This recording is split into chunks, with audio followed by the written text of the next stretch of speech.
Discord is just sort of the best place for that kind of stuff, like updates and whatnot. It just doesn't seem like it's the right spot to like spam the bag boy group with. That feels like it's a little bit more about the show and the community.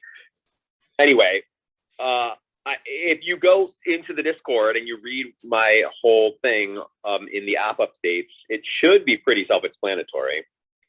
Also in the app, if you go into product roadmap, you can read about kernels there as well. It's not officially released. Like parts of it are released. Whenever you see something in the app that you're like, I don't really know what that does, it's, you know, and I haven't told you what it is, that it's probably because it's only halfway done and I've just like put that in. So the kernel balance is 0 because only part of that has been finished. But the rest of it should be finished by Friday, which means that as of Friday, people will be able to RSVP for the event. You'll be able to RSVP for all future events 3 days before the event. So like 3 days within, like when we're within 3 days before the event page will have an RSVP button, which will go away 1 hour before the event. So you have to RSVP within that, like that little 3-day window up to an hour before the event. And if you do, then after the event is over, well, technically 15 minutes before the event is scheduled to be over, and only 15 minutes after it's over. So like the window is a half-hour window between like 15 minutes before the end and 15 minutes after. If you go to that same page and you have already RSVP'd, you can harvest some kernels. Like it'll be like a small amount of kernels. And you'll be able to do that every night that you come to an event and have RSVP for it. Now, obviously, you could cheat. You could just RSVP for the event and then just like wait for that half-hour window and just go in there and get the kernels. And if you want to do that, you can do that. That's totally fine. Like, I think at this point, you know, it's just a fun game. We're just sort of playing around, and if that's how you want to play, I think that's actually fine. It's still a part of it. You're still technically kind of a part of the project and a part of the community. But as we collect more, you'll be able to do all kinds of that type of stuff. You'll be able to tip folks. We'll be able to build our own mementos for our own events. And when we host events, like the Bag Boys, for example, are hosting the trivia. In the future, they could release their own limited edition set of mementos for their trivias using kernels, amongst other things. So tonight, I'm actually testing with my own account that RSVP system. So I've RSVP'd for tonight's event, something that only I can do because I just need to test to make sure that it works. And then tonight, like in that window, half-hour window, I'm going to collect some kernels. If it works, then I'll give my kernels back and we'll all start fresh on Friday. Also, I'm going to be gifting members who have been here for a while a bunch of kernels as well. And I'm going to be basing that off of the original Townie memento and how long you've had it. Depending on how long you've had it, you might either get 1,500 kernels, 900 kernels, or 350 kernels. And that will also be in your balance on Friday. John, is this also going to be the system we use to try and get on the couch, or will that be something different? Yep, it sure is. And that's the next thing that I have to build in. So, hey, John, what's a cat? What is? Yeah, last night you talked something about a cat scratch memento. That's the memento that's going to be dropping on Saturday morning before our first watch of that morning. Oh, okay. That's going to be a really limited memento set of only 10 mementos for that set. And anyone who grabs that memento and has that memento will be able to redeem it for a t-shirt that I have designed, and we'll be asking one of our community members how I can actually make into a t-shirt because I've never done that before. And that will be that will be all sort of in the app. So if you have the memento, like something will unlock that will allow you to like tell me what your t-shirt size is and send me your address and all of that stuff, and I'll send that to you. I don't understand. How did you give one to the biker guy if you haven't made them? They have those little mock-up things all over the internet, and I just thought that was funny. The biker guy one. So every memento is going to be from the show that we're watching currently. Yeah. Okay. Mementos are like little collectibles, Right. like little collectible pins or little collectible stickers that are created especially for an event by the host of that event.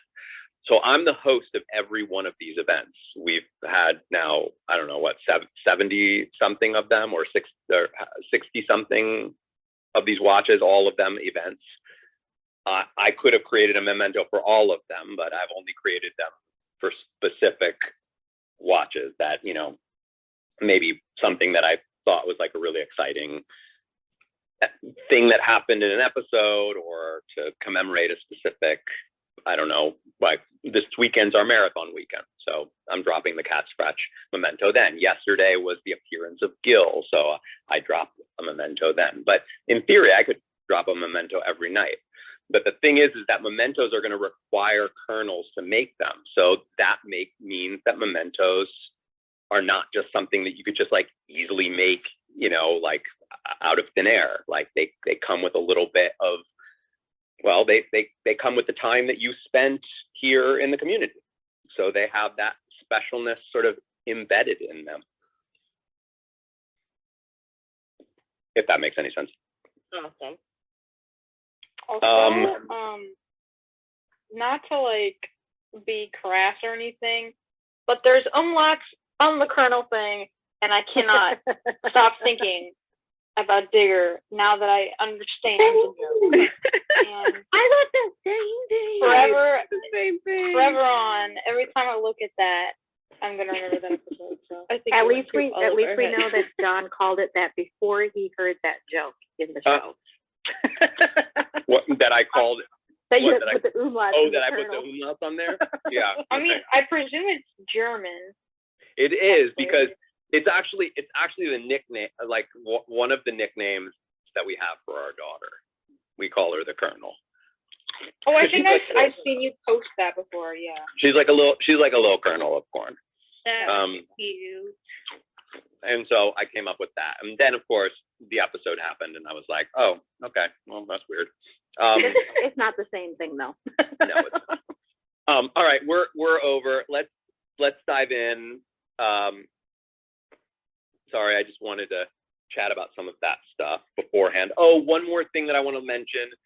I did talk to Todd. He wants to start at 10:30. I mean, I could have gotten him to come at 9:30, but I could just tell he was like, we could start at 10:30. That would be incredible. We're like, okay, we'll start at 10:30. So here's what we're going to do. 8 a.m. first episode. We're going to watch it. Then we're going to talk until 9:30. 9:30, we're going to switch to talking about Festival of Living Art, which we didn't really get to talk too much about last night because we were, we had guests and we were really excited to chat with them and ask them questions, etc. But we never really got into like the nitty gritty of the show itself, the episode itself, which is something that we love to do, something that I really want to do. And I feel like waiting until hiatus week, it's just too long. I want to do it soon. So we'll take that hour from 9:30 to 10:30 to talk about the Festival of Living Art. And then at 10:30, Todd will arrive and we will do Clamor and the Clangor, and we'll do the same. Watch the episode, talk about it, and then we'll go right into the next episode. And then 45 minutes of talking about it. It should end us somewhere around 2:30, I think. Pacific time. And then we'll meet again at 7. I was really confused until you said the name of the episode and you're talking about, yeah, he wants to come at 10:30, and I was like, I'm gonna be asleep. And then you said the name and I was like, oh, AM. Okay. Yeah, 10:30 in the morning. All right, everyone. Hello and welcome to all of us, all of you who are joining us for the first time. This is Remarkist, a community of folks who like to watch our favorite television shows together virtually, but as if we are in the same room, gathered around the same television, passing around pizza boxes, takeout boxes. The first show that we are watching together is Gilmore Girls, a show that I was an actor on, but I never actually watched. And that's what I'm doing now. I'm watching it with fans of the show. We're now in season 4, and it has been a blast, and it seems like it's starting to really accelerate here. For me, this is I think, my season.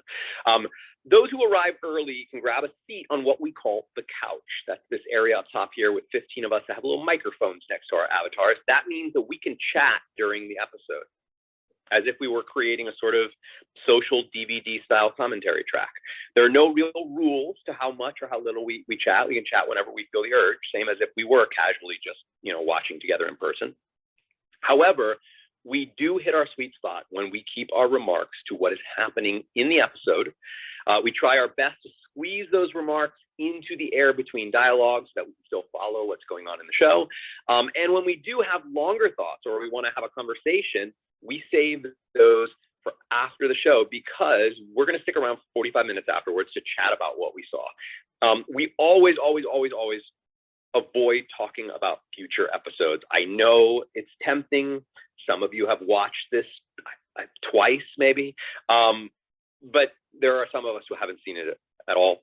Myself, I know at least one other person in there. We don't want to spoil them. We always keep the volume on our TVs low so that we can, when we do speak, we can't hear the episode in the background. I like to use headphones on my TV so you can't hear anything from me. And when we aren't speaking, we keep our mics muted to reduce background noise. All of these sessions are being recorded and will be archived on the Remarkist app.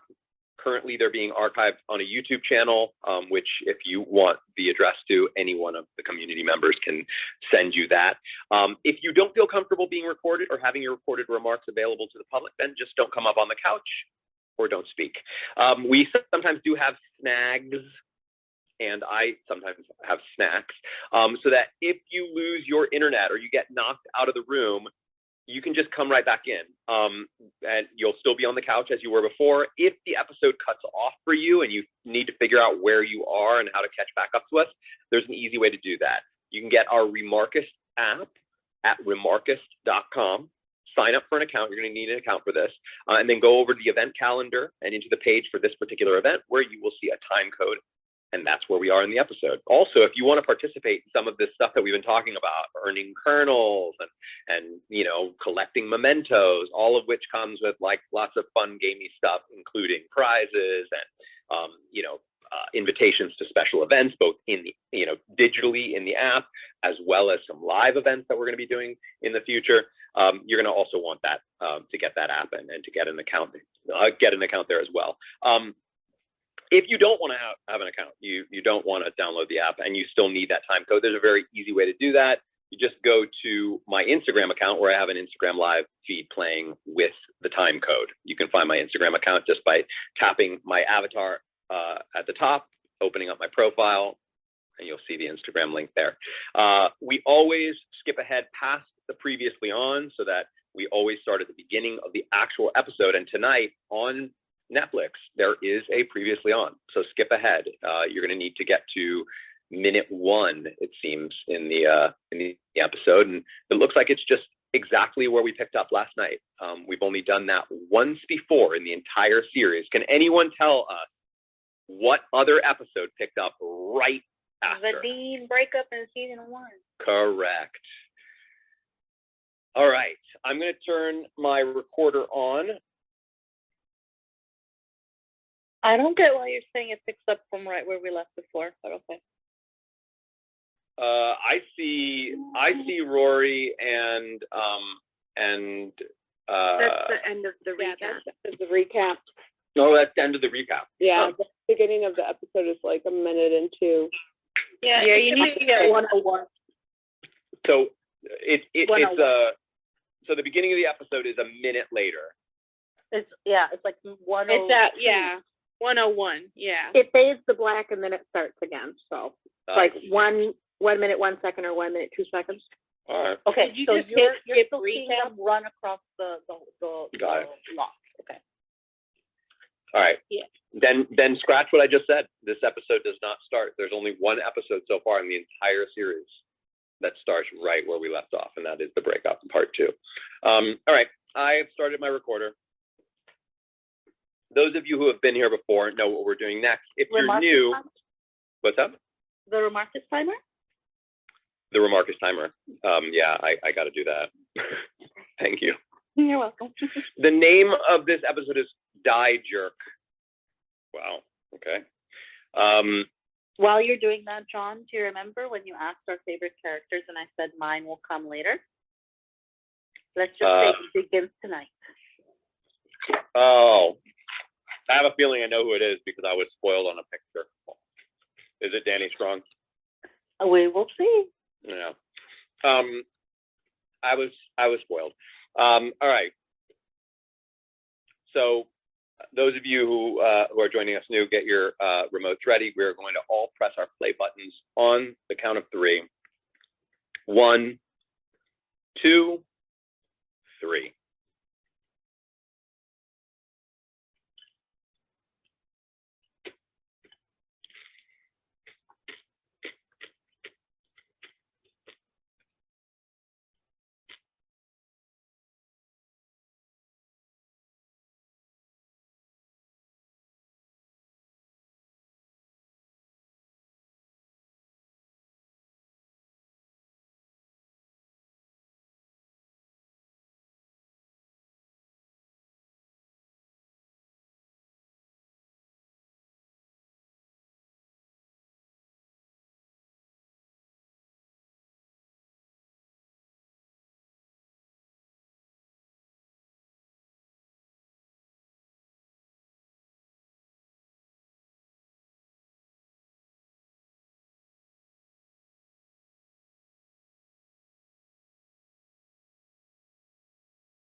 Richard's hair is very slick tonight. There's some dippity-doo in there.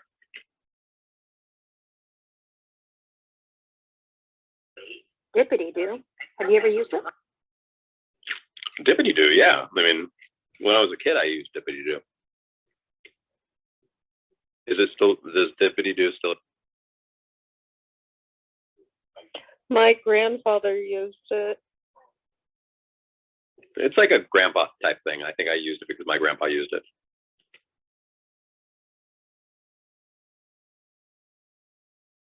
I don't know if it's still around or not.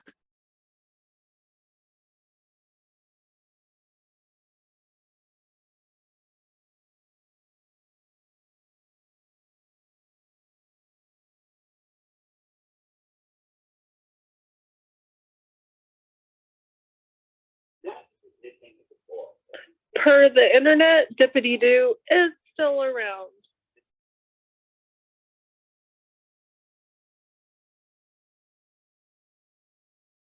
It's a strong brand. I mean, that's like an old, like, I want to say like 50s brand.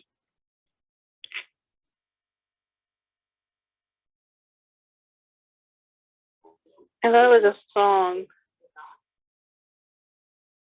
Dippity-doo? Dippity-doo-dah, dippity-day. No, that's zippity-doo. You're right. Too late. Sorry. It's late here.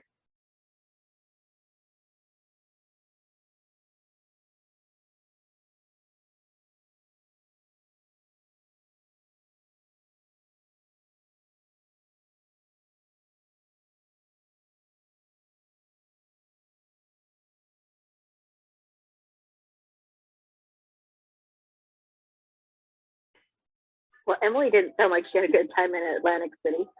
No, she did not enjoy it. Sounds like the clients did, though. Do we think Richard. Richard's hair is more greasy because he was in Atlantic City? That would be my guess. Right. Oh, good point. Good point. He just like picked it up along the way because it's so grimy. Or is he trying to compete with Digger? Oh, no. Yeah. Yeah, good one, Mary. I also think he Mind could factor. be, Digger could literally be rubbing off on him. Oh, I hope not. I mean, we talk a lot about the versatility of Lorelei's hair, but I mean, she gets it from her father, clearly.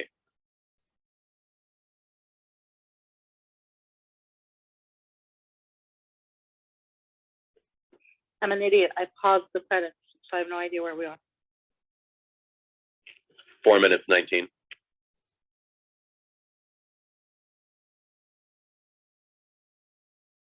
Four minutes 27. I've done that before. This is the first time we see the Yale Daily News. Yeah.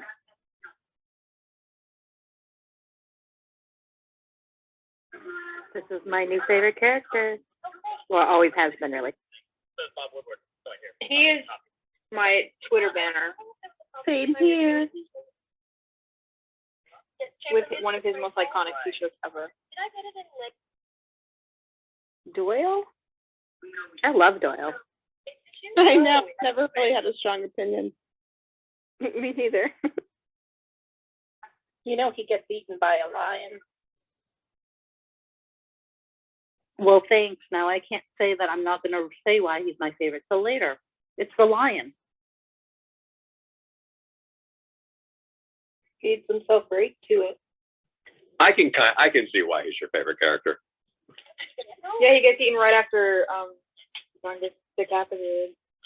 Same with the Lily. I love Doyle. I think he's awesome.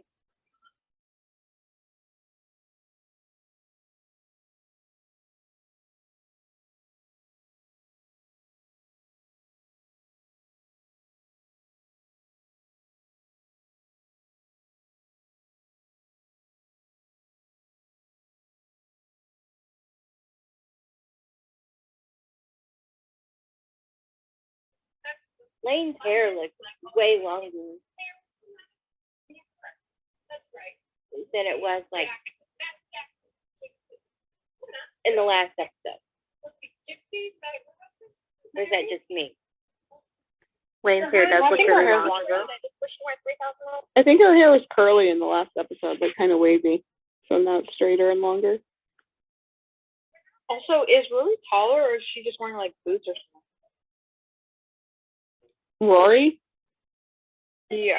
Yeah. I thought she looked tall at the newspaper.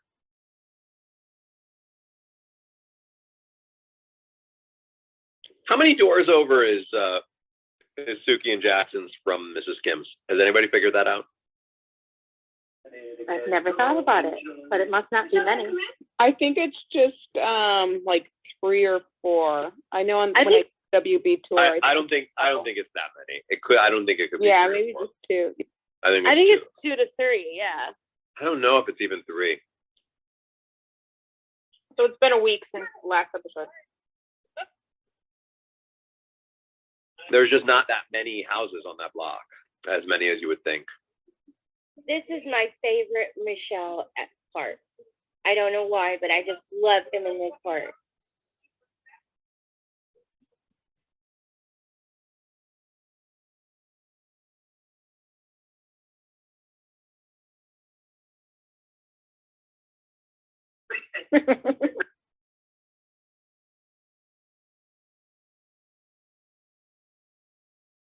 I think I'm a couple seconds behind.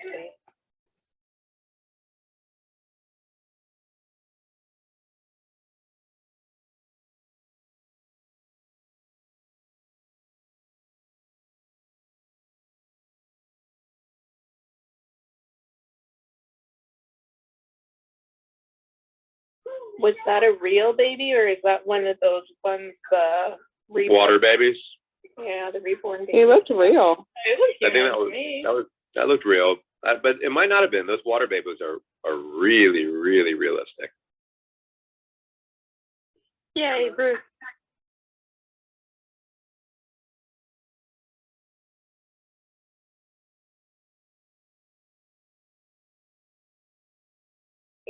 No, just ew.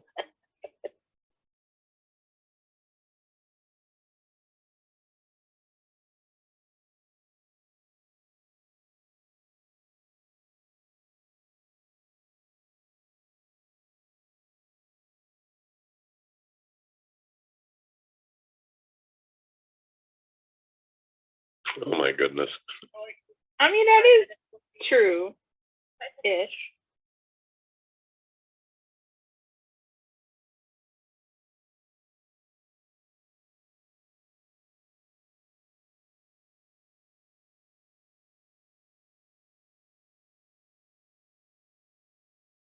If they did use a real baby, the baby was only there for 15 minutes, and it was only for the shot where we could see the baby's face.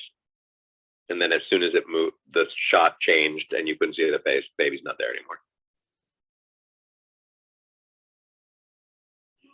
I'm always so distracted by Michelle in this scene. It's so great. Definitely that wasn't a baby. That was just some swaddle. This lady just grabbed the baby and said no to Sookie to grab her own baby and walked away. That was weird.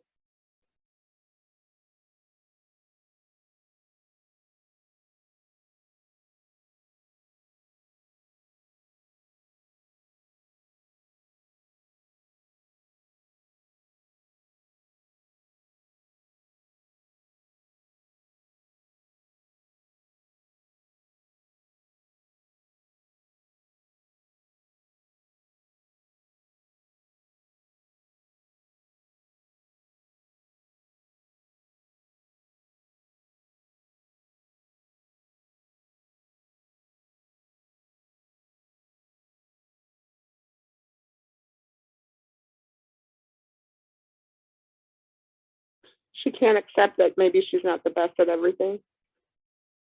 I know. It's like a continuation of 2 episodes ago, the tree. Yes, exactly.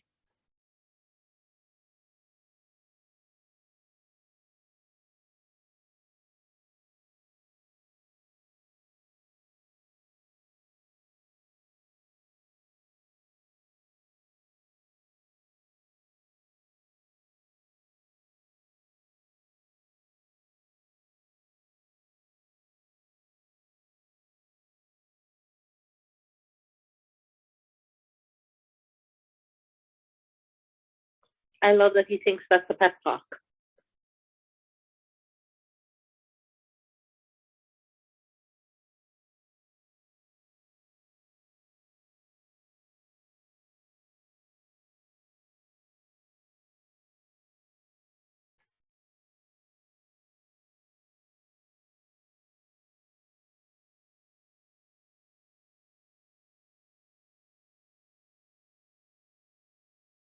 I'd like to find and buy that dress. I know. I love that one.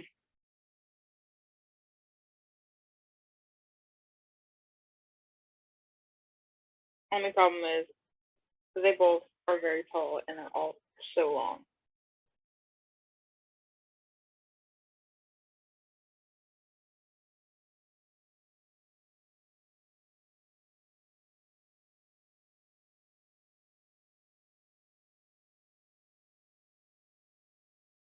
I love watching the audience's reaction in the background to this part.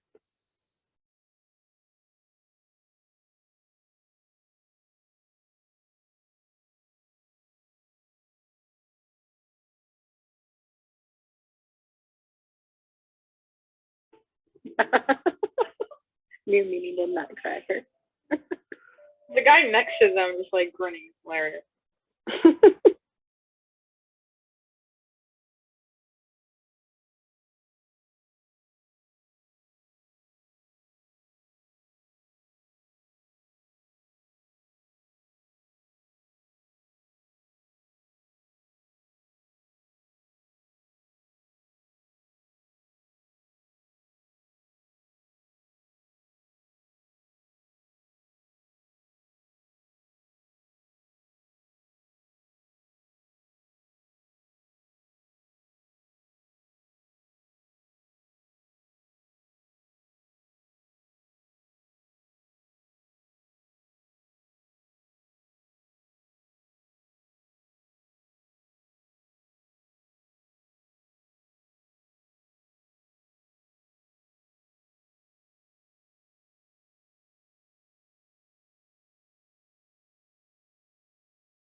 Oh, keeping the Dave through line going. Interesting. She misses Dave.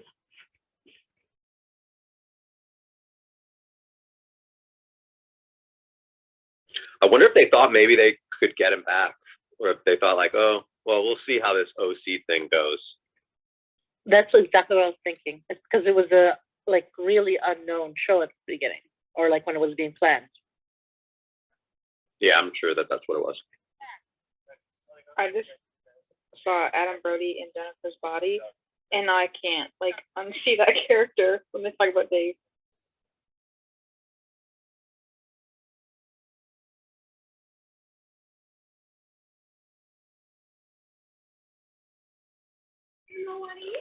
I love Michelle's hair.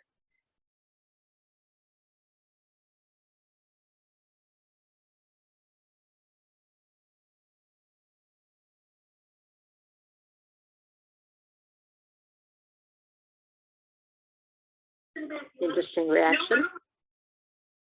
So awkward. Yeah, Nicole's not making it awkward. No, Lorelai. Yeah, Nicole is just chilling. She's just totally chilling out.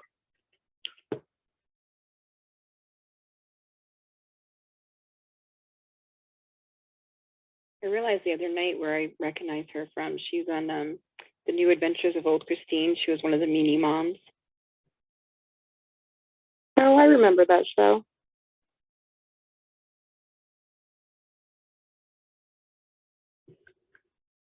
Should we take that Lorelai's super uncomfortable because she's having feelings for Luke at this point? That's what I think. I think she just thought the marriage was over, so she would never see her again. Yeah, that's what Yeah, but it doesn't seem like. I mean, this seems like a lot of awkward. She was like this with Rachel too, though, back in the day. She would get weird with Rachel. I don't know. It seems a little over the top for just. Oh wow, I'm surprised you guys are back together. Thing. That's true, Chris, about Rachel. Maybe other women coming near her territory. Yeah, I'm feeling a little territorial. Yeah. I think Nicole was loving it at the end there, her little smirk when Lorelai left. Yeah.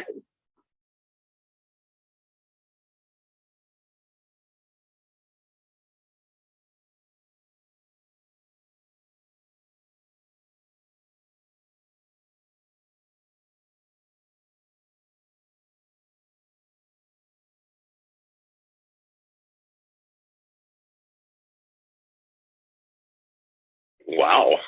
This is wild. I can't believe that there's still. Wow, this is big. It's big to keep that character alive like that. That first shot when Rory was walking the bench, wasn't there just a dude there, and the next shot there wasn't? Yeah. Oh my god. Continuity.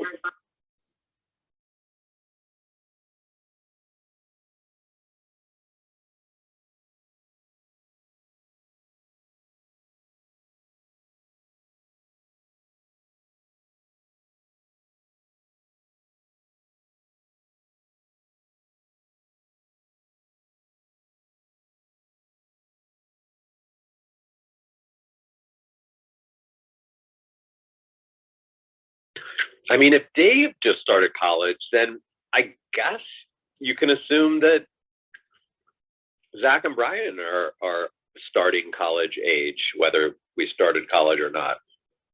Maybe. I always thought they were like 19 or 20 when they were introduced.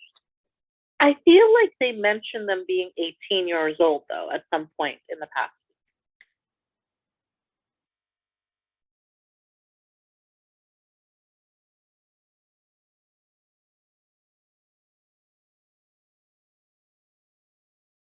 I love this.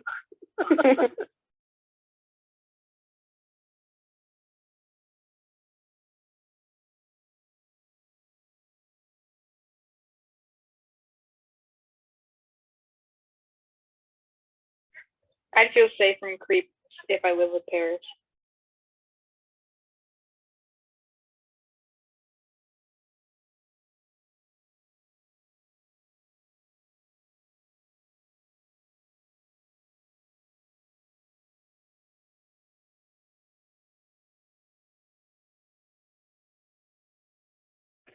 I love Yale Paris. I love that she has a list on her notepad already.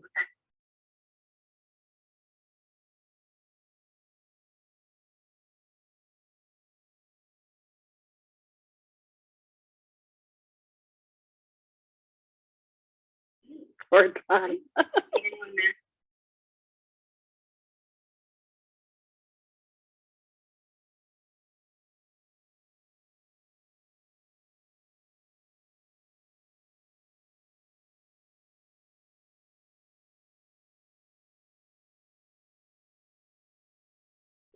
Tana is really growing on me as like perhaps one of my top 5 favorite characters.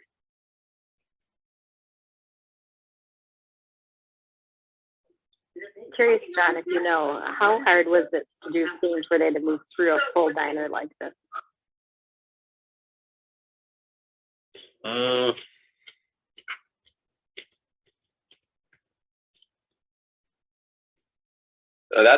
That's on Steadicam. That meaning that's like attached to the camera's attached to the body of the camera operator.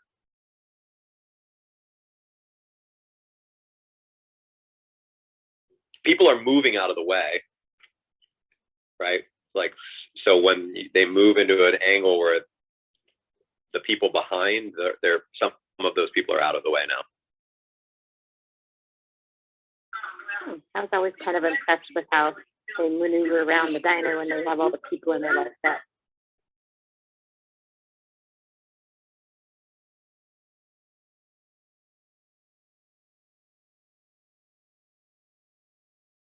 Lorelai is always a little too nosy. Yeah, she's asking a lot of questions that are none of her business. Gosh, Chris, now I am like asking myself. I mean, it feels like the camera operator is like on top of people's tables and stuff. There might be some people who don't have tables that like they're just sitting in chairs and the camera operator is moving over where the table. No, that would be a table. You just put stuff down. Yes, you see what I'm asking about? Yeah, I don't know. I don't know the answer to that question. Really, like that. I mean, I know that the camera operator is holding the camera, or it's on a Steadicam, so it's attached. Or to he might just be handing the food to them to hold and not actually putting it on. Oh, you know what? That may actually be it. He puts it down and they grab it, but we just heard a little clink sound that was put in post. I just pictured a guy like crouching on the table with a big camera when you say on the table. Because we never really see that corner. Now they've cut to another angle, so now they've cut to a different angle, and so all of that was set at a different time. So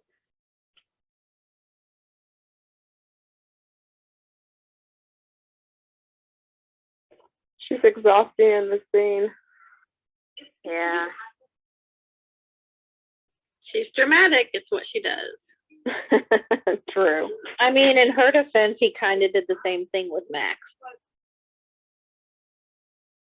He did this to her with She Max? had her purse in the previous. Yes. And after she put it down.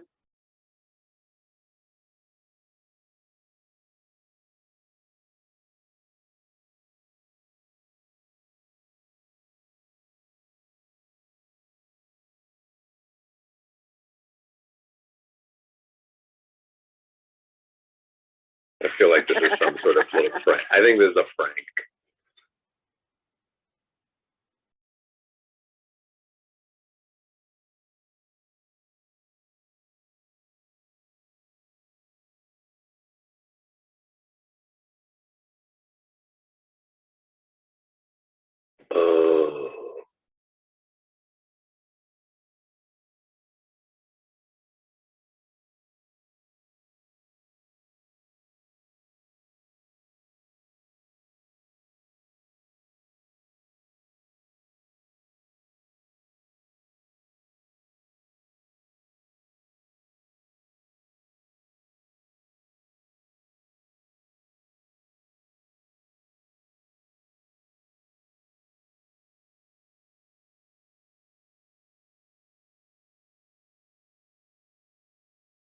I can't wait to talk about this afterwards because I got thoughts.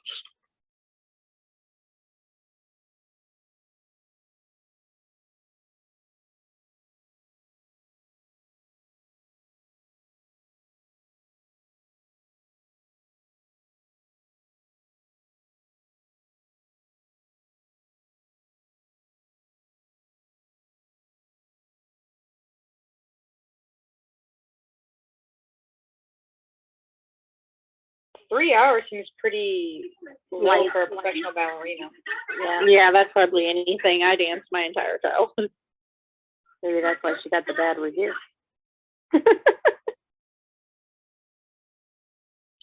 I was consistently dancing like at least 4 to 5 hours a day after school. I thought Rory could have been nicer with that whole exchange. Paris. Paris. This maid. Oh, that's a new maid from before.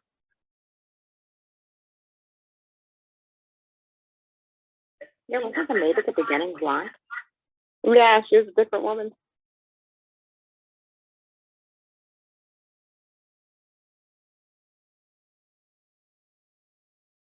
That Yeah, computery joke Jason. feels so dated, and yet it's only like 15 years.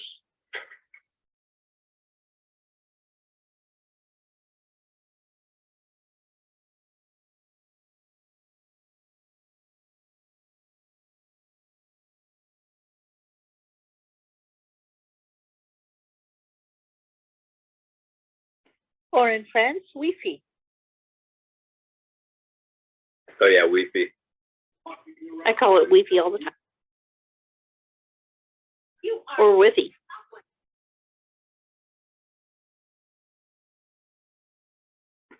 I'm gonna Google you. I have to go around my house like this with my phone for signal since I live in the middle of nowhere. I love this Richard scene. I do too.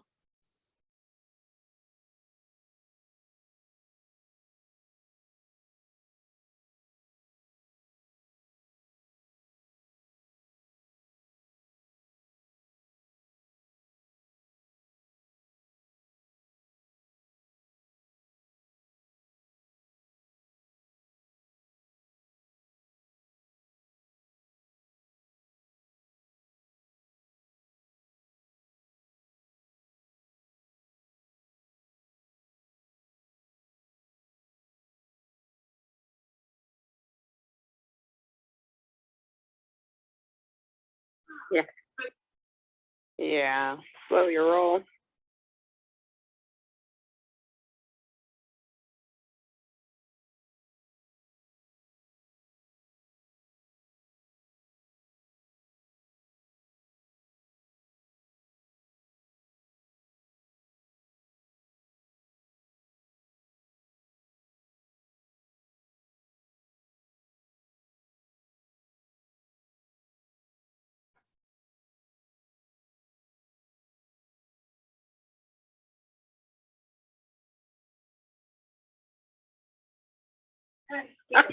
Scooper.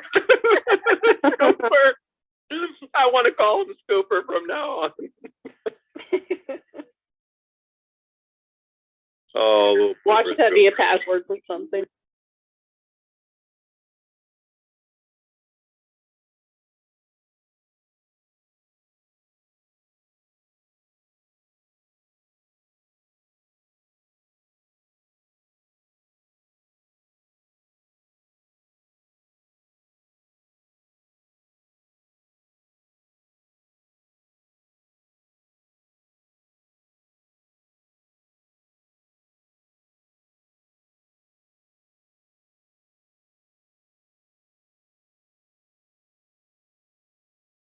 Is it just me or does Alexis kind of sound stuffy and sick in that?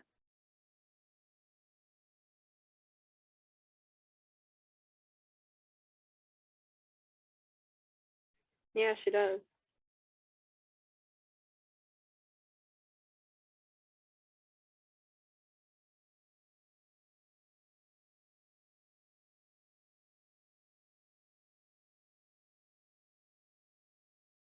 That is awful. I mean, she got all this from her mom.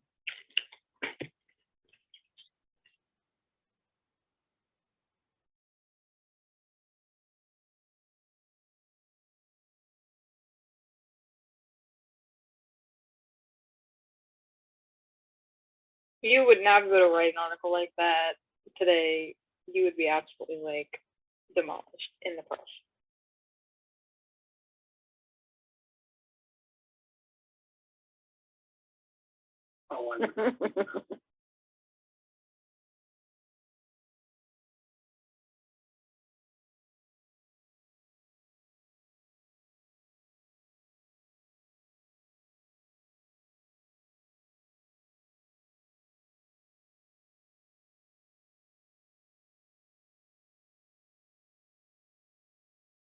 We're like so into it. I just love Jason.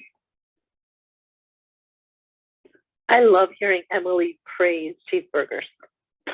Yeah, me too. Right? Cheeseburger is actually like one of the best meals I eat if I do these days.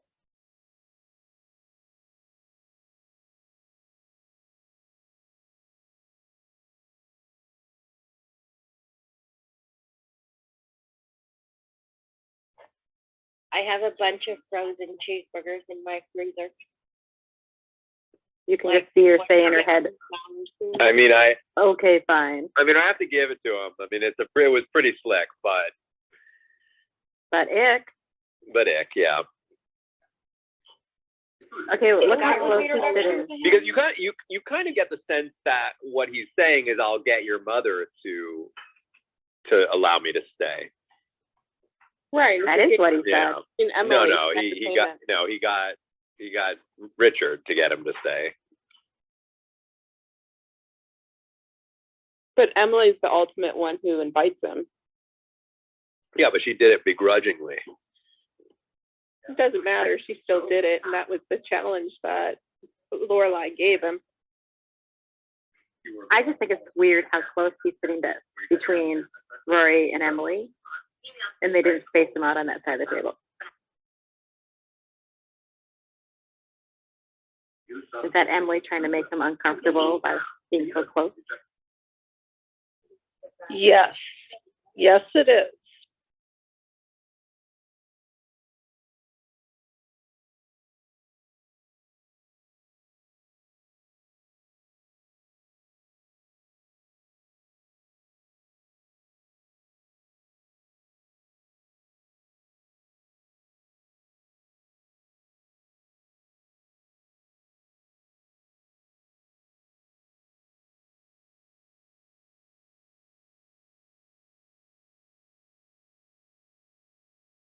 Does it make you all want to go to a real store? So much. No. Not really. Yeah, I disagree too. I'm like, no, I'd rather order. You can get discount codes online. Are you kidding me? I shop on my phone. I think rich people shopping is a lot different. Oh, yeah. Yeah, I was gonna say Emily's shopping is different than just me going to the store.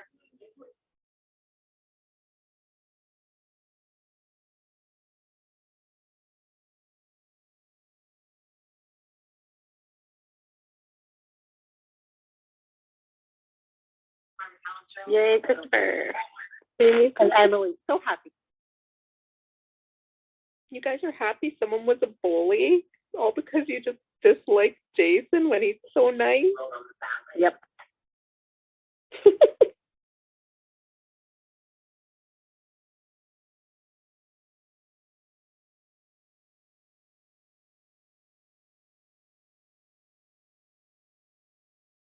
He's a fast thinker. That's why I think him and Lorelai are good together. He has wit, and he's just right on the ball with everything. I agree. Spoilers already. Oops, sorry.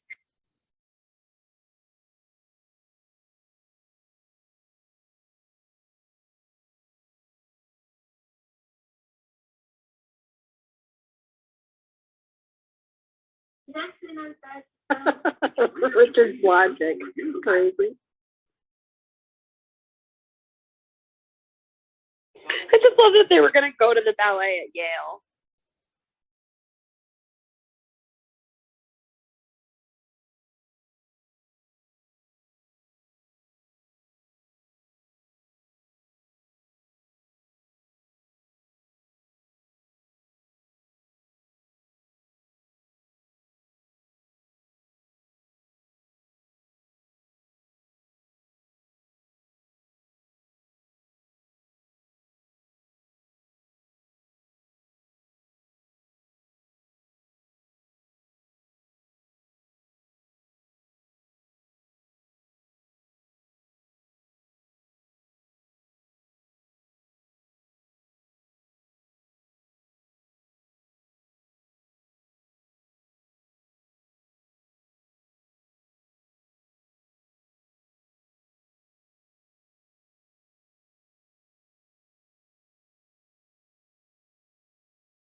Yeah, why?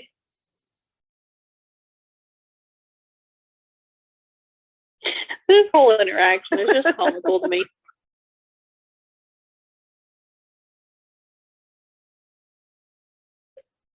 See, if this was Jason's introduction as a character, it would have been like fantastic. He's so like quick-witted. It would have still not been my thing.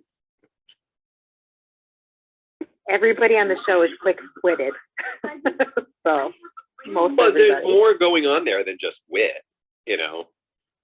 Yeah. And then he asked, "Can I call you later?" to Emily, but he was looking at Lorelai. Okay, has anyone ever noticed that back wall in the Yale Daily is kind of wallpapered with old Yale dailies? Yep. I love it.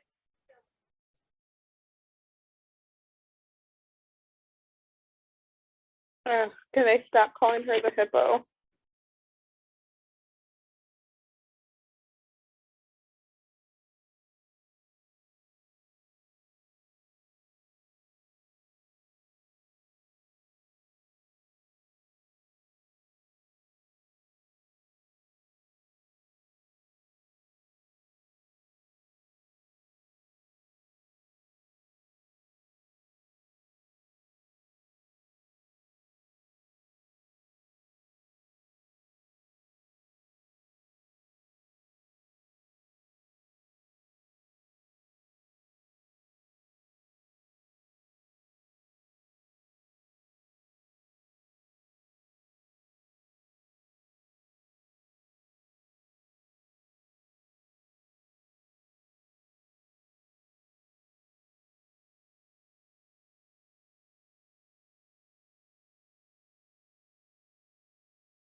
Does she want to be a journalist or does she want to be a critic?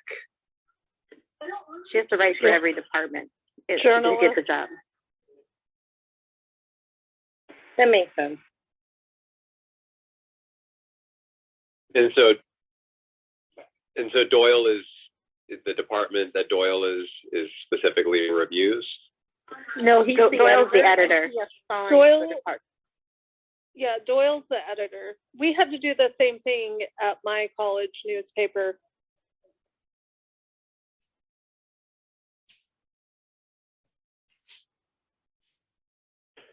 Right, but if she's going to be a journalist, she doesn't necessarily have to go into being a critic, like later in life.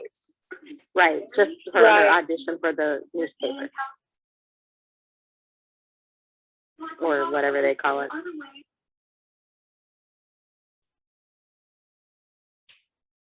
These are her trial articles. Yes. And I think just being Rory, she thinks it's very important to excel in each assignment she is given. Not while the OC is still up there.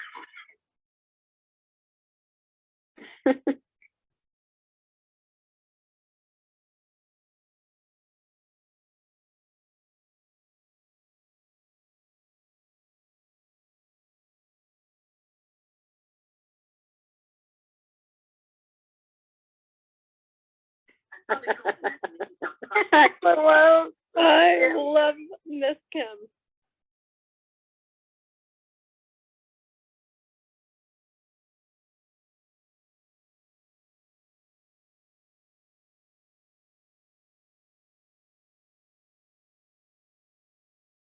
My what? Wheat. Wheat balls. meatballs. And I'm just like meatballs, but wheat. I Yeah. don't eat either, but I have never eaten meatballs with my spaghetti. That's just ick.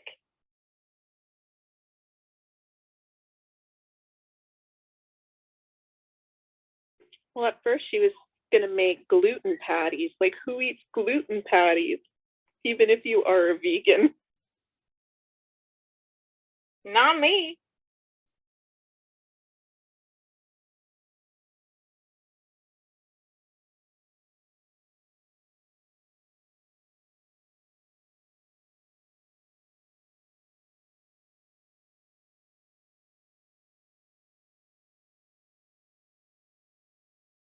I don't get how that tracks. Yeah, again with the territory.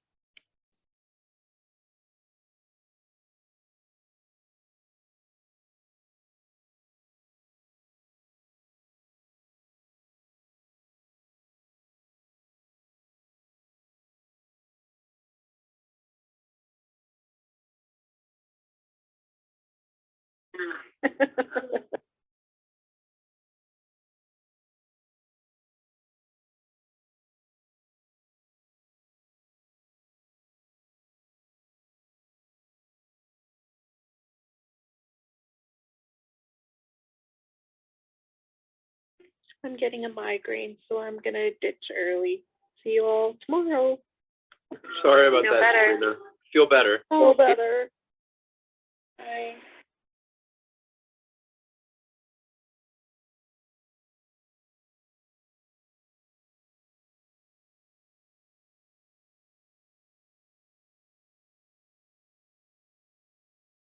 I don't think that one's going to be a glowing review either. No. That's, I was just Feel free to thinking. get to sing that. I was just thinking, why does Yale have salute to folk night? Just, I don't know. Just so she can write a review. all right, everyone. I'm going to open up the couch. The couch is now open. Come on up. Chat with us. We have lots to talk about. John, I still think that Lorelai is into Luke, and that's why she's acting that way. Yeah. And that's that. It's totally. I mean, it can't be that she's. It can't be. Yeah. I mean, it's just too much. You know, she's just a little too over the top with the whole thing. You know, with like confronting Luke and with Nicole and I mean, I know that the character is kind of like that, is like really dramatic and whatnot, but it just feels like it feels like yeah, it feels like that's what they're trying to tell us, that like she's legitimately into him, whether she wants to admit it or not. Well, and she seems to think that whoever's in Luke's life is in her life, and for me that just seems weird. I mean, yeah, you get to know your friends, significant others, and everything, but it doesn't mean they have to be in your life, kind of thing. And the way she said that, it's like, oh, Luke's in her life, and she doesn't want anybody in his life that she doesn't want in her life, kind of thing. That's how I'm hearing. I totally get how that tracks, though, because my husband's best friend, they've known each other since like kindergarten, and we were married first, of course, and we spent a lot of time with him when he was single, and then he met this girl, and my husband and I had this big conversation about she's going to be a part of our lives too. So it was kind of important that we liked her, and he married her, and we don't really care for her, and now we don't have as close of a friendship with him as we once did, because she was going to be in our life too. So I guess Lorelai doesn't hang out with Luke. Yeah, back to this though. She's wanting to say like, oh, whoever's in his life is in our life, but she's also entertaining possibly dating Digger, and it doesn't go the other way. Right. Oh yeah. Exactly. Yeah. Exactly. I missed He that. goes by Scooper now. Oh, sorry. I love that Uber, one, Rory. Uber Scooper. Uber Scooper. That's That was it. Right? awesome. From now on, that's the only name. Super. And she said it so innocently, like she really thought that's what his nickname was. Oh, Yeah. Oh, Super. Scooper. That's a funny name. Yeah, I mean, it really is. It really is a case of Lorelai, like Lorelai feeling entitled to Luke in a way that feels just. It feels like I said, like she may not be aware of it, but she's got feelings. I agree. I must admit, this is a very. Oh, sorry. You go ahead. Oh, I was just gonna say, like, this is a very telling episode for season 4. Like, a lot of things were happening that I feel are going to be coming up later on in the series. Like, it's kind of nice. John, what do you think about it? Yeah, I mean, I don't know exactly what you're referring to, but I'm hoping that what you don't mean is that Digger's going to be a lot more in the series, because I can't stand that character.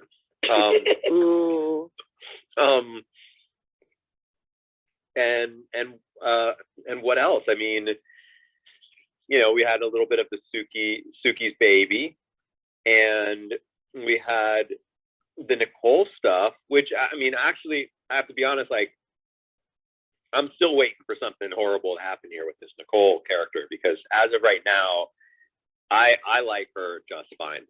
And I think that she's just, I like her. I'm hoping that this continues to be good between them.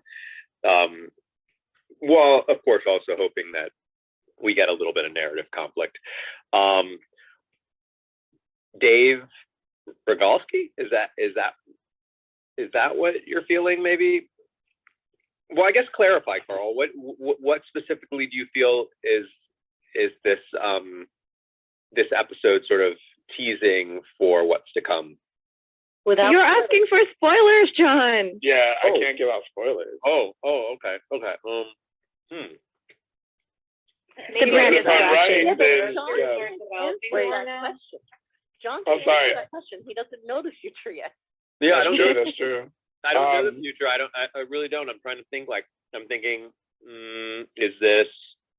Oh, is it about Lorelai and Luke? I mean, I will say for sure. I know that those two characters are on a path towards eventually kissing. I mean, there's no question about that. That would be crazy for them to not be trying to make that happen. I would imagine that it would happen before Amy left the show.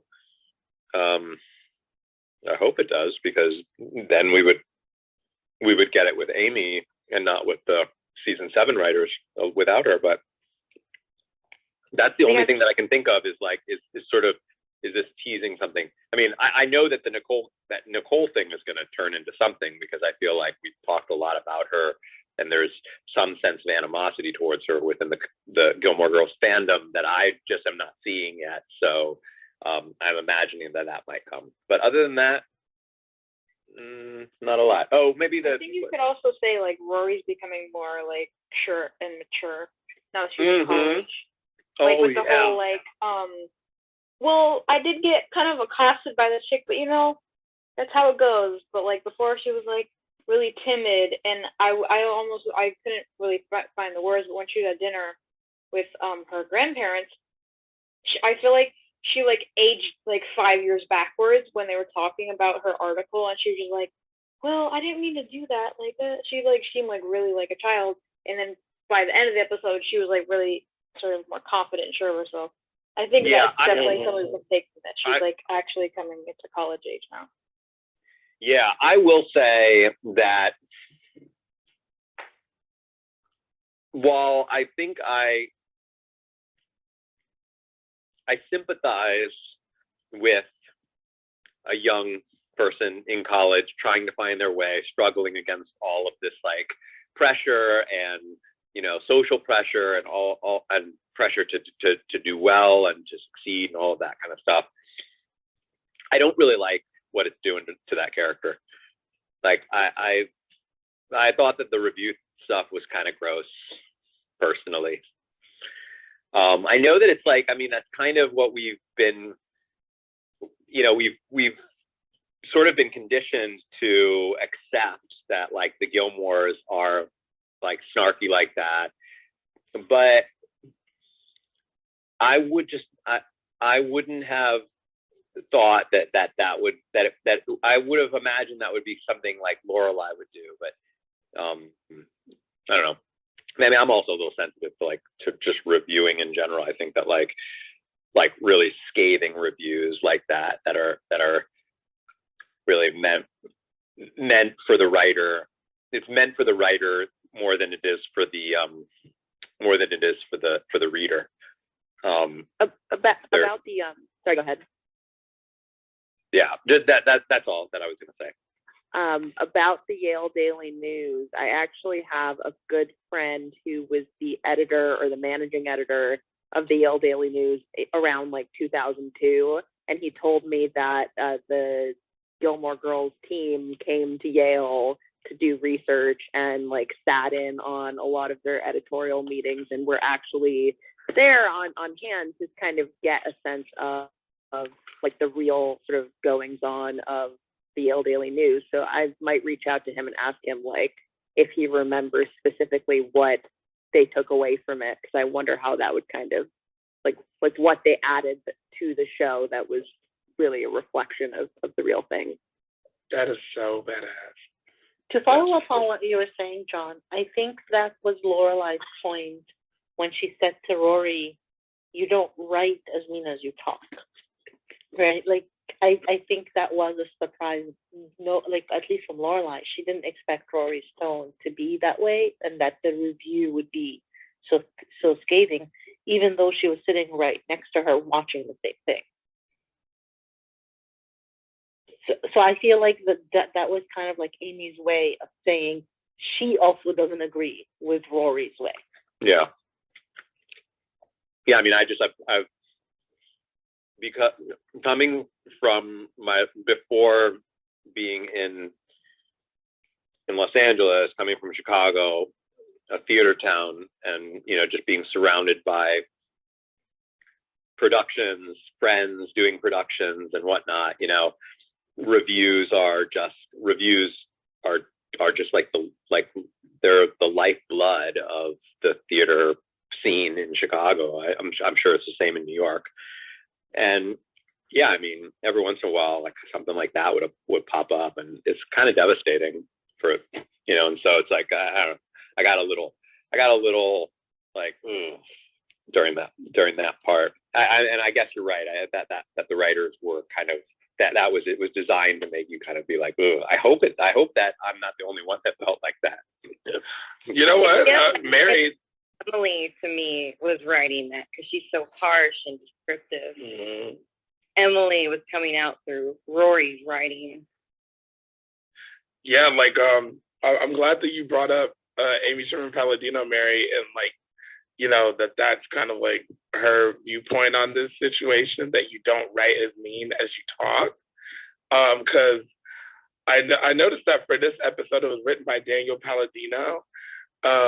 And I think that may have been like a slight little jab towards Amy Sherman Palladino, because in the screenwriting community, it's kind of known that if Amy Sherman Palladino reviews your work, get ready for it. That's like the sentence that people give you if you ever give your script to Amy. Like if it's not good, she'll cut you down, like how Rory did with the ballerina. And that's why, like, watching this episode, like knowing that now and seeing like what she's critiqued with scripts in the past, I'm like, ooh, that's a little Amy there. But I'm glad you brought that up, because I mean, maybe she's better at doing it now, but like back in the day, it was known like if Amy Sherman reviews your script, get ready for it. I didn't Yeah. know any of that, but Yeah. I'll go back to the Emily comment. I actually feel like I have to defend her. I think it was Lorelai coming out. That was a lot of the stuff that I agree. Lorelai said. She said, "You said that. That was you." Like, Yeah, I mean, and Lorelai's, says you don't speak it, or you don't write it as bad as you speak, but really it's like you need to add one more thing on there: the way that you speak about people behind their back.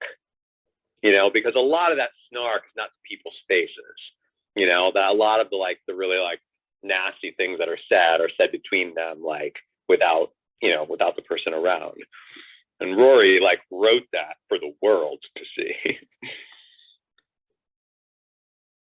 Right. I think Rory is finally figuring out that this kind of lofty dream she has, which is investigative journalist, go see the world and tell people about it. It's kind of a real positive thing that she wants to do, and she wants to contribute to the world. And I kind of like this episode I absolutely hate that she has to write terrible reviews and stuff like that, and it's not nice, but it's she's kind of learning that journalism isn't it isn't all one note, and it isn't all one inspirational thing. It does have these weird moments of okay, well, if you're a critic, this is kind of how you have to be, and it's not great. It doesn't make anyone feel good. And so she's not used to not being liked is Rory's issue. And she's also I think just learning about the all the facets of the job and of the industry that she wants to go into, and found a piece of it that she doesn't really like. And I always thought this was a good thing for her to be okay, critic, not my thing, I can't be that person, because she doesn't actually know the difference between her inside voice and what her writing is going to how it's going to be received. It's almost like she was afraid of her shadow, oh, I wrote that, and oh people read it, oh no, so I don't know. I think I'm the one, I hate it too, but I also deal with book critics all day, so I hate it, but I also am kind of it's good that she's learning it, because now she can kind of refocus exactly where she wants to be in the field of journalism. But she has to sort of pass through this. This is kind of just from a study perspective. She kind of has to do these review things in order to get through her studies and in journalism. Is that right? Yeah, I think she has to try out all different kinds of writing. That's what she's doing to make it onto the daily news staff. She's got to try critiquing, maybe there'll be something else she has to try. Maybe she's been trying other things. So, this is a big deal for her. She got a piece published. The whole episode starts with, well, I'm not getting published. I'm not getting, she's not on staff. It's a whole thing. So, she has to really actually use her voice in a very powerful way to make a difference to Doyle. And that's what she does. And then she's not really thrilled with it. So I think she has to kind of go through this to figure out what kind of journalist she wants to be. They're all different kinds. And, that this just doesn't seem to sit well with her. One thing that I will say, though, before you defend Emily too much, Mary, it was Emily and Richard who just found it absolutely delightful what she was doing. yes, true. But it was after the fact. It wasn't Emily's voice. That's all I was. When Rory was writing that review, Diana's correct. I don't know if all college newspapers operate this way, but I have a journalism degree, and in order to get a spot on the staff of my college newspaper, we had to write for each section, and the editor made the final decisions, and he wanted to know that we were capable of writing for each section, because I mean, if you're a journalist, sometimes like the sports guy can't show up, like, oh, you're open, you don't have anything, you go write the sports article. But and they also wanted to know what our strengths and weaknesses were, so if they did put us on staff, they'd know where to put us. So that's why she had to do it. Like, I feel like the episode explained that, and she's not unpublished. They published her article on lacrosse. yeah, So, Yep. like, I think the episode said she has to do one and everything. Yeah, well, and Richard and Emily were talking about the other articles that they had read and how she had made something sound so whatever, this and that. So she's had a few of them, I think, since she started, or like at least two, because they were at least talking about one, and then she talked about lacrosse as well. Yeah. Sorry. Yeah, and Emily said that she's been getting keeping clippings of all of her articles. Laminating. Yeah, laminating them. Yeah. So what's the general consensus? Did she get her sort of that snarky, whatever she drew on to like write that article? Did it come from her relationship with her mom, or did it come from her relationship with Emily? Her mom. I think Yeah, her I mom is Lorelai. literally took her mom's words and put them in the article. I mean, she actually did, right? I mean, those were Right. actually some of Lorelai's words. It also feels like those. I rarely ever hear Rory and Emily having the kind of snarky banter that I hear Lorelai and Rory having all the time. I was gonna say, this was them watching a movie. Like when they watch movies, every time we see them watch movies, this is exactly what they do. They rewrite, redo. But Emily doesn't do that. Emily has a fault, but Emily doesn't do that.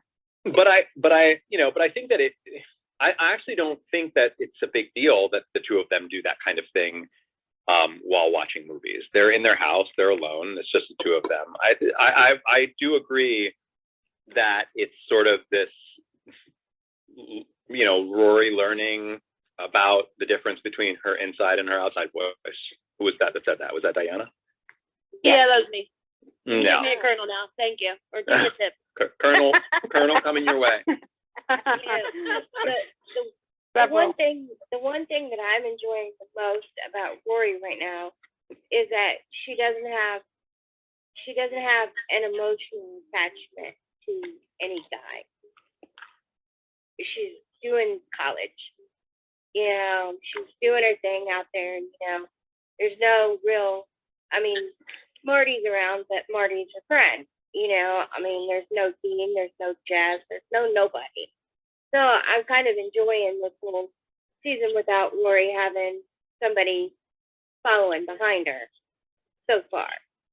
So, I like that she's learning that she may have been top dog at her high school, but there's a lot of top dogs at Yale. She has to really figure out how to work through all that and not be the best at everything and things. You know what I mean? It's just, yeah. I like that aspect of what they're doing with the show right now. A lot of freshmen go through that.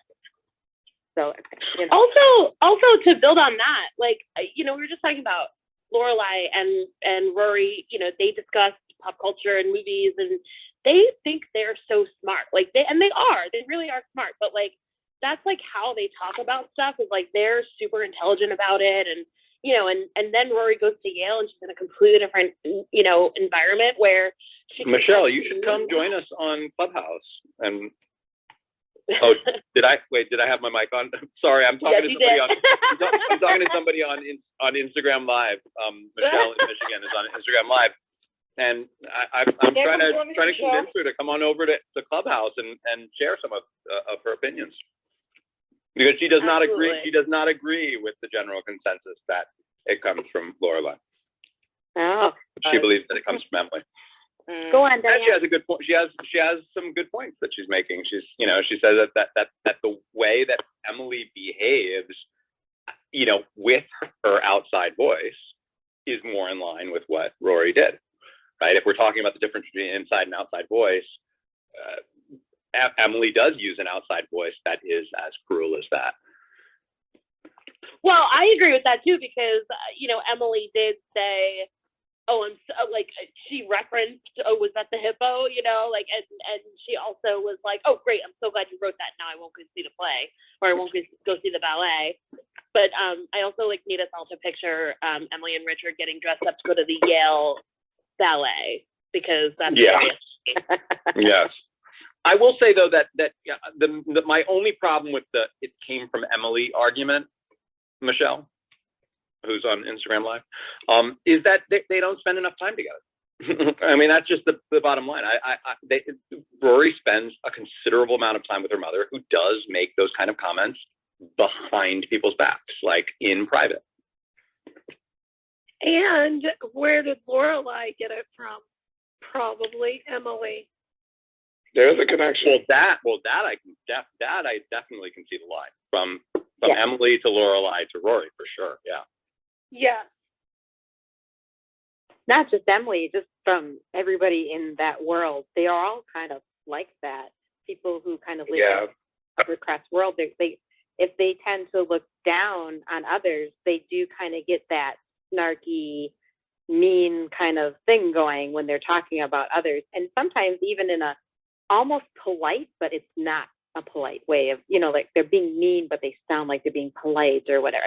I don't know if you guys know what I'm talking about when I say that, but I mean, I see it in Emily, but I think that Rory gets a lot of it from Lorelai, or feels it's okay to express that way from her mother, because they do a lot of that.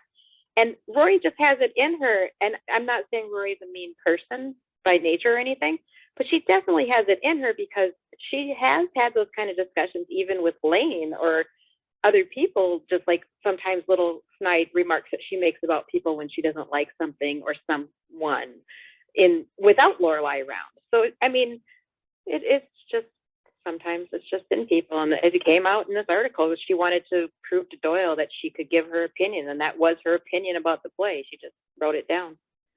My favorite, the most memorable line I have from Emily's passive snarkiness, like where she's being nice, but it's, like a backhanded compliment, is, oh, very nice, rustic. That just sticks out of my brain. Yeah, sounding polite, but she's really insulting Luke. Yeah.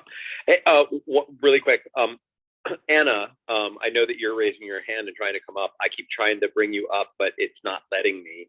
And I even tried to invite you manually, and it's not letting me for whatever reason. We found that when people leave the room and then come back in, it joggles whatever little error is going on with Clubhouse. So John, go ahead. I'm sorry, I was going to say, John, what was it you said you wanted to discuss? I remember you saying, I wanted to discuss this in the post show. And right now I can't remember which storyline that was. Drawing a blank. Does anybody remember? I think that was the ballerina in the dining hall. Her confronting Rory.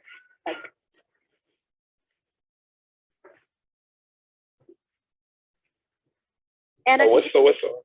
When you're not talking, got a lot of background noise playing on there. Where's the background noise coming from? Anna. From Anna. That's all right. Anna, I just muted you. You can unmute yourself if you want to speak.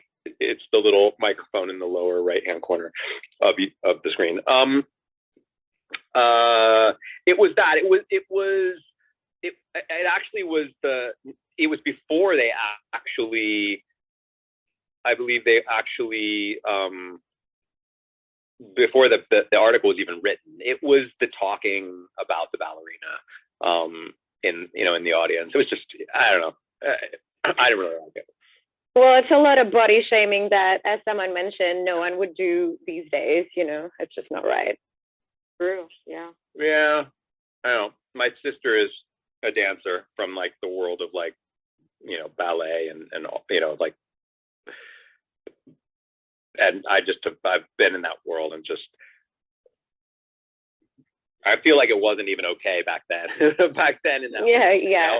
I feel like if you don't know that world, maybe it might be okay, but I don't know. It's just like, I didn't like it.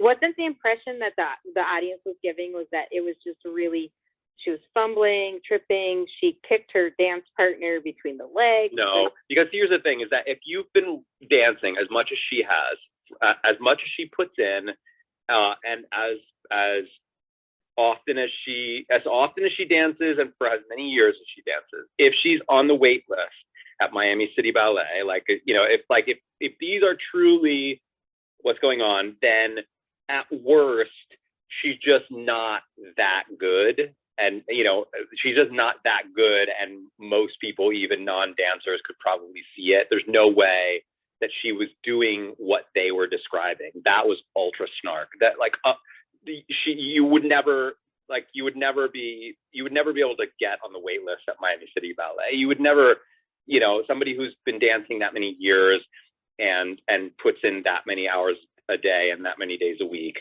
just wouldn't. So she might not have been that great, you know, but it wasn't like as much of a disaster as they were making it out to be. She just probably just, you know, wasn't that good, you know. Because I just always felt like the impression that the writers were trying to give us is that she was just kind of almost no. Yeah, I mean that's sort of what I got, the sense that I kind of got in the room, like during the scene. And then when you see the girl in person and you hear her speaking and she tells you about what she does and, you know, her credits and all of that kind of stuff, then it puts that scene into better perspective. And I realized, like, no, they were just being really nasty. I was gonna say I really enjoy the the roommates meeting, or Paris says that they're assembling. And Paris is so hilarious. And she just assumes, you know, it's gonna be about her. I love all that stuff. From 26 to 5. I love that line. I just narrowed it down. Just in this building. There's something about the Paris character.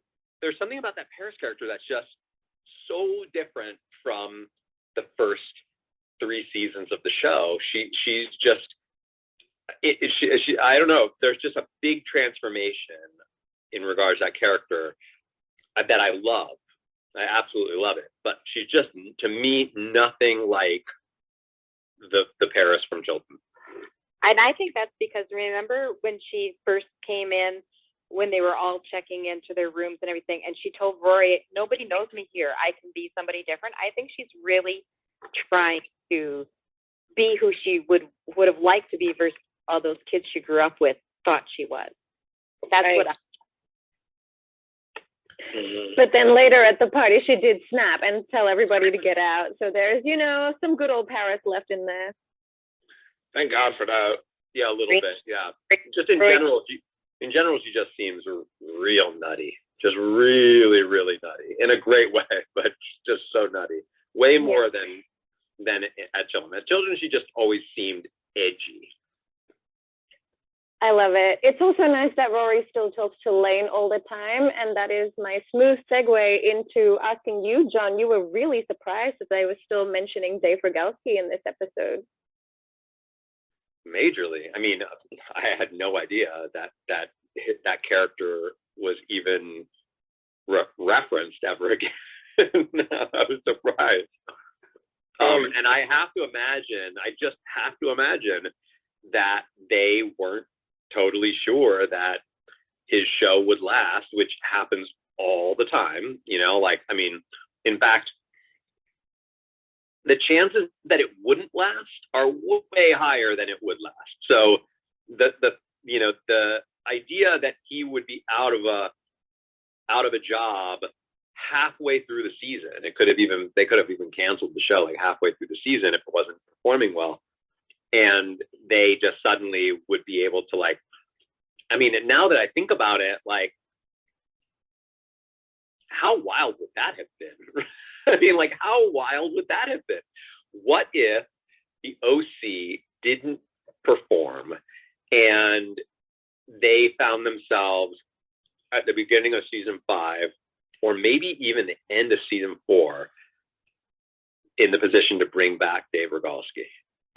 I would have loved that. And yeah, but I mean, it would have been really weird. They now what do we do with Sebastian Bach? It's like, Does the band You get are- bigger? You obviously have Sebastian and Adam like brawl it out. That's what you do. That was Yeah. It's like a battle of the band page match. Oh my god! And then there's like a rival band. Oh yeah, Adam comes back and he's like, "What happened? I'm starting my own new band, and Kirk's gonna be in it, and you know we'll battle it out." Oh my god! Of course, Kirk will be in it. I love that. Oh, that would definitely be what it would. Is that Dave would definitely start his own band, and there would be this kind of band rivalry.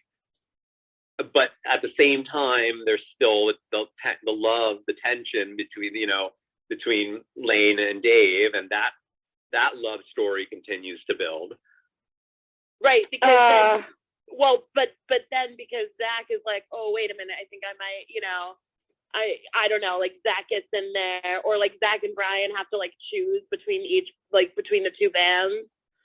I don't know. I think it could be fun. Is there such thing as alternate reality? I was just gonna say you guys are writing fanfic right now. Let's do it. Reality fanfic? Is there alternate reality fanfic where somebody like creates something that didn't happen, like as if like, does that happen in fan? Isn't? Oh yeah, there's loads. Yeah, isn't that what fanfic is? Well, That's the whole point. Well, isn't also fanfic like kind of writing the moment, like writing things that we didn't see, but they try to keep in canon with what's going on? I know. It's what you want to happen that didn't happen. It's putting couples together who aren't actually couples. Who's going to be in charge of writing the settled dance thing? Oh my God! I read one. Do we need to start a writer's room? Do we need to start a writer's room?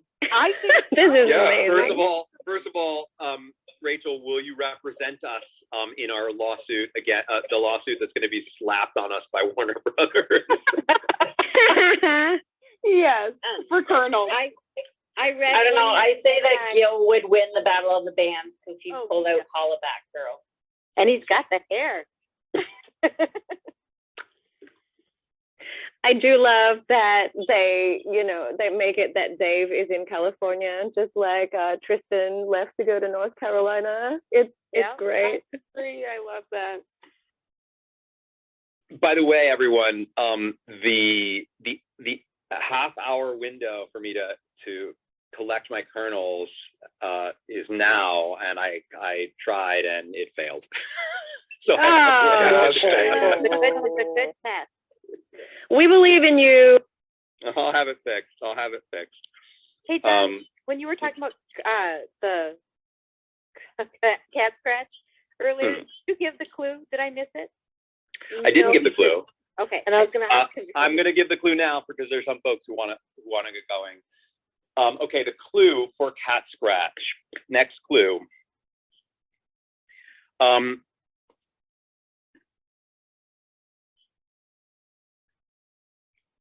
All right. The last thing in the world that you would want from this passphrase is an excuse for getting it right. Oh no. John. So cryptic. Right. Oh, can we have a recap? I love it. It's great. What was the other clue? Did you have another clue? Well, I actually put all of the clues, all the 5, or how many clues have I got? I think 5 clues. All 5 of the clues, because I know that you mentioned this earlier, Sean, I saw in one of the chat messages. I just forgot to mention this to you. All 5 of the clues are in the discussions for those past episodes. So if you go into the calendar and you go into past events, and you just look at like last night, the night before last, the night before then, but when you just go into the discussion, it's the top comment. It says cat scratch clue number 2, cat scratch clue number 3, cat scratch clue number 4. Okay. And what episode will the memento be on?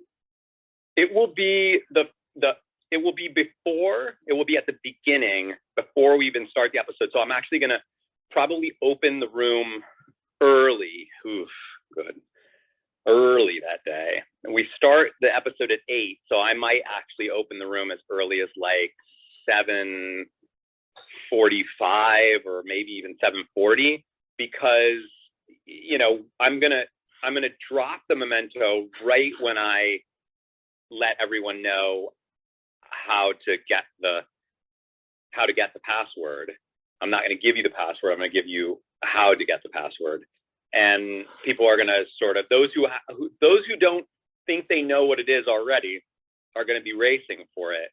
And I'd rather give you some time before, otherwise it'll just take up time during the episode, or people won't be paying attention to the episode. They'll be like trying to get to. You know us so well. Yeah, and I want us to watch that episode. So I'll probably open the room somewhere around like 7:45. Oh, speaking of the mementos, I noticed that last night when you were tinkering around with the app. So I got the new memento, but I lost all my other mementos. They're probably back. No, you have all your mementos. Let me double check.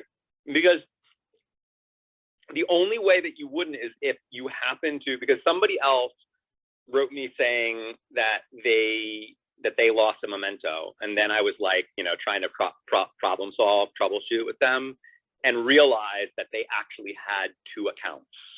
They had one account, and then there was another account for that somebody in their family had, and they thought that they got the memento in their account, but it was actually their family member that got the memento.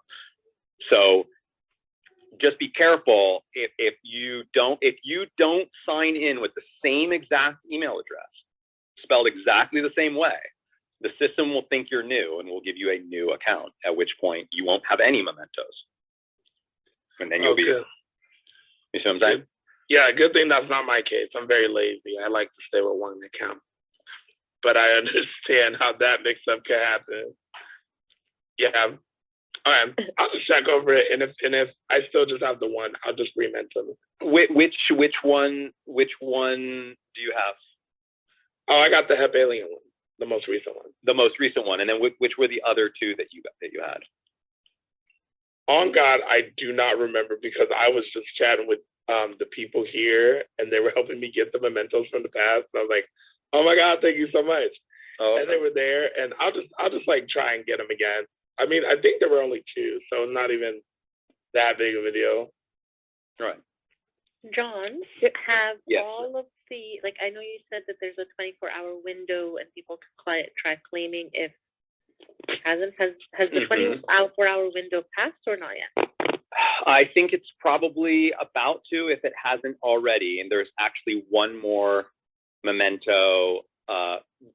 All 80 were minted for Hep vocals, but somebody hasn't claimed one of those. And at any second now, it will be available, if it isn't already, to somebody who doesn't have one. So if you don't have one and you went to the event page for Festival of Living Art, you should at some point now or very soon. It would have to be now, because I'm pretty it would be whenever it was minted. So it might be sometime within the next half hour.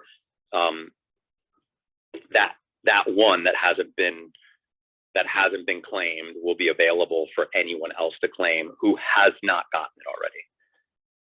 Cool. So, like, for example, we know that there's a community member, an international community member who was hoping to get one and didn't get one. And I told that person that if you're there, if you wake up early enough and you're there, you might be able to get the one that, or at that time there were 3 that hadn't been claimed, but all 2 of them have been.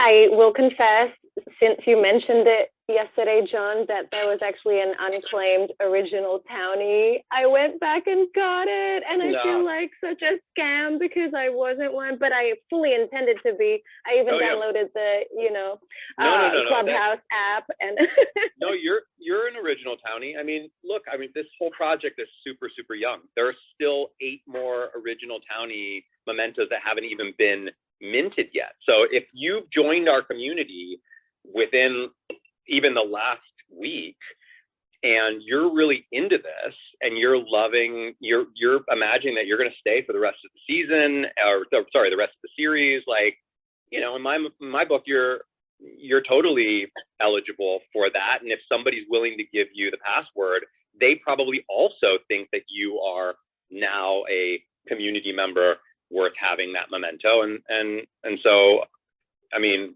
as of right now, they haven't all been claimed. So we still don't have our full 100 original townies yet. It's awesome. I love this community. Thank you. Yeah, it's fun. Okay, I am going to head out. We're off tomorrow, which will give me some time to figure out what's going on with Colonels. But good episode. I thought it was a good episode. I don't know why. Real quick, update us on what you think about Scooper. So was it smooth how he got invited to dinner, or do you hate it even more? No, I don't like. No, like no, No. Scooper. No, We're all Scooper is not. He's not. Well, I just can't get over the fact that like I just have known guys like that, and they're always, they clash with my personality. I don't like those guys, and it's just because we just don't get along, and so He's a Cooper Scooper. and I don't like how he's, you know, yeah, I mean, I especially didn't really like the way that he, you know, he's like, I can get invited to dinner, you know, like, and it's true that like technically Emily did, you know, was the final say there to let him come to dinner, but not really. Like, she did that begrudgingly. She didn't want to. He knew she wouldn't want to. You know, it was all just about winning this little challenge, you know, even though, you know, he wasn't welcomed by anyone, you know. I mean, with the exception of Richard, mostly just because, you know, he's his business partner and he wants to try and look good there. But like Lorelai didn't want him there, and Emily certainly didn't want him there. And so it was like, you know, just a guy who's like, I don't care, I can do it, you know. And I don't know, that kind of entitlement bugs me. I love your disdain of him. What about that marriage kind of reference he made to how we can get married on the horses? It's like, Oh yeah. Yeah, just that, like, just that kind of joking entitlement it's just annoying to me. It's annoying. I'm trying to get a sense for whether or not we're supposed to dislike him. I don't know. I think in general the writing is pretty honest. Like they write characters that are so that you know, obviously everybody's a little bit exaggerated, but the characters are so honest that I guess they're designed to be liked by people who like those type of people and disliked by people who dislike those type of people. Although I will say though that most of the characters that we're supposed to really care about eventually do something that makes us proud of them, even if their personalities in general, like I don't think that I would mesh well with a Lorelai type. That's the reason why she's not my favorite character, certainly not my favorite Gilmore Girl. And yet I recognize that this is, you know, at least largely this is her story. And so they give me plenty of moments for me to be proud of that character and for me to root that character on. I just can't imagine what that's going to be if there is anything coming for the Scooper character, you know. Like there's just like, as of right now, there's just like nothing about him that I can think is not selfish and smarmy and entitled. Slimy. And what's his ulterior motives all the time? He has an ulterior motive, it seems like. Hey, if you want to pick one of us moderator, John, we can make Oh, shoot. I haven't done it. Sorry. I'll just do it really quickly. Oh, yeah, John, what are you eating tonight? Salad. I had a salad, and I'm eating a pretzel. And a pretzel. Salad and a pretzel. Ooh, spicing it up. I love pretzels. Pretzels with cheese? No, just a pretzel. Are those Babsy special pretzels that she goes somewhere special to get? We get them frozen from Aldi during German week. Yeah. Man, What protein did you have though? chicken. That's what I had today for breakfast. Salad with the chicken on it. But you know, Wow. we don't often have like a meat protein. We often have like beans as protein, you know, or like like a tofu or tempeh or something, and sometimes it's just pasta with pasta sauce, like no meat, no protein. Bold. Tempeh is great. Yeah. Shop at Aldi. Man, Clubhouse is really struggling today. Like half of you I'm trying to make moderators, and it's like our servers are struggling. Wait, Shauna, what did you That's say? okay. We can do it. He actually shops at Aldi. I said I made the statement that John shops at Aldi. Oh, we love Aldi. We have an Aldi. We have an Aldi within a few miles of our house. Aldi is a German supermarket, and in Germany has a very different reputation than it has in the United States. In the United States, I always thought of Aldi as the supermarket that was a little bit more for struggling families. And That's when what it is here. yeah, and when I met Babsy and went and visited her in Germany, it's not that. It's like it's total middle class supermarket. You know? I think that's how it was when we were growing up, though. That's what it was. It was not the quality it is today. Yeah, and Yeah, now it's really it's pretty, like I love Aldi, and the quality is super high, and it is exactly as I mean, not exactly, because they have different foods there, but it's very, very, very close to the way it is in Germany, like in terms of the type of produce and whatnot. And something that is very important to know, Trader Joe's is owned by Aldi. Yes, they are. Yeah. Trader Joe's, the whole concept of Trader Joe's is Aldi. It's the same exact store. It's like everything's still in its boxes on the shelf. Like Trader Joe's goes to, you know, food manufacturers and does deals with them, and then packages it under the Trader Joe's name. That's exactly the same model that Aldi does. Like it's all exactly the same. It's just that Trader Joe's just gave it this like hipster style, you know. Yes, you know, literally, yes. That's all. That's really You all. know? It's the same. It's the same store. I've Aldi? never been in a Trader Joe's. But John, Aldi's has better crackers and biscuits than Trader Joe's does. Yeah. Or cookies. Oh, Yeah. yeah. Yeah. I will admit, like when I go shopping for Aldi's, ever since I moved out to LA, I realized that like the ground beef out here, like I like most of the supermarkets that I went to. This is before I got in touch with like the Mexican or like Asian markets. So like that's when I started to find out about their meat. But before then, I had to go to Aldi's for good ground beef because I'm from Iowa, and like the ground beef you get from there, it's literally 5 miles away. So like the ground beef at Aldi's, very top tier for me. It reminds me of home because I'm like, oh, okay, this doesn't have like little pieces of metal in it. Like that's when I knew that the Aldi's out in LA is very, very top tier, because the Aldi's back in my hometown was not, like, it was very much like, you know, struggling families type vibe. But then they updated this past year, and now it looks literally exactly like the Aldi's in LA, and they have like the nice brand yogurts and the upscale ground beef and the cookies and stuff. Like, I mean, everything in is LA, really good.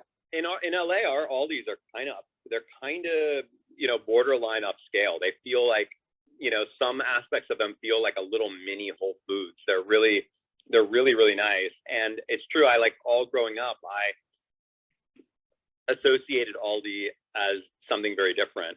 But I also think that company, because of Trader Joe's, because of how successful Trader Joe's is, the company itself has grown and has a lot more money, and so they did a big Aldi push and a big rebranding and a big like sort of transformed a lot of that brand. So I think that's a big part of it. Just in general, it's taken a step up. Yeah, they're all over here where I live now, and they didn't used to be. I have one in New York City. That's insane.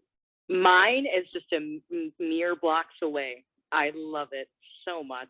Oh, Everybody can now enjoy it.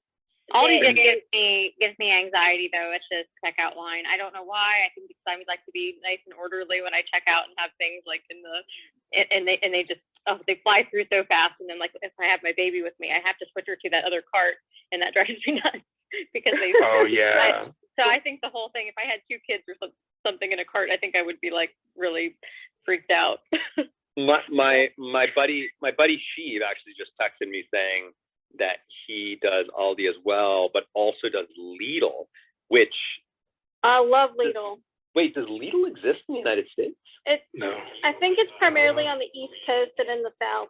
Wow, so Lidl is also a German supermarket, just like Aldi in Germany. It's like Lidl and Aldi are like the 2 kind of middle class supermarkets.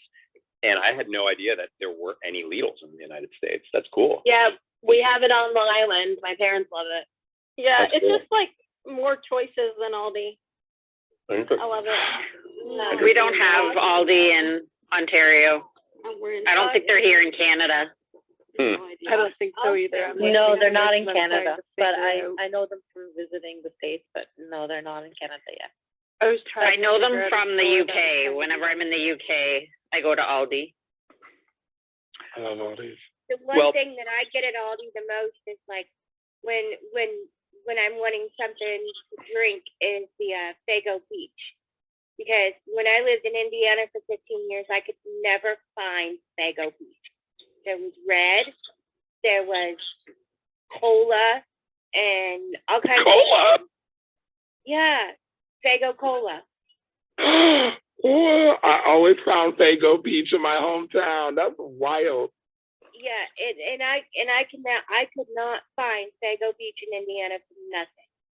And I actually ended up having a friend of mine send me like a case of Faygo Peach from here when I lived in Indiana, because I was like, I want Faygo Peach.